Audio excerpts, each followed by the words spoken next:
Once upon a time, in a quaint little village nestled by rolling hills, a happy dog trotted merrily down a cobblestone street.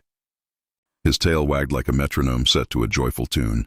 Earlier that morning, the town's kind-hearted butcher had rewarded him with a magnificent prize, a large, juicy bone, still rich with the scent of fresh meat. Holding his treasure firmly in his mouth, the dog felt like the luckiest creature in the world. He decided to find a quiet spot to enjoy his feast, heading away from the bustling village square toward the peaceful countryside that lay just beyond. His path led him to an old wooden bridge that arched gracefully over a calm, clear stream.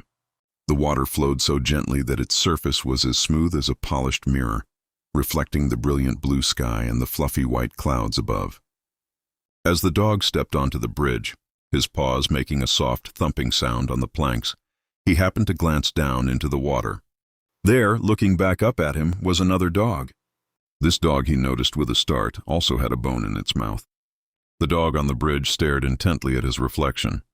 In the shimmering water, the bone held by the other dog seemed impossibly larger and juicier than his own. A wave of greed washed over him. Why should he be satisfied with just one bone when he could have two?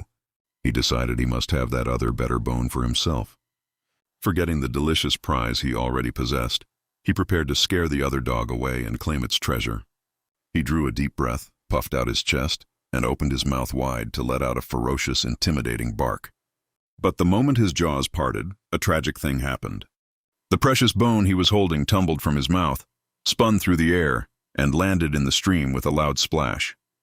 The ripples from the impact distorted his reflection, and his prized possession quickly sank into the murky depths, lost forever.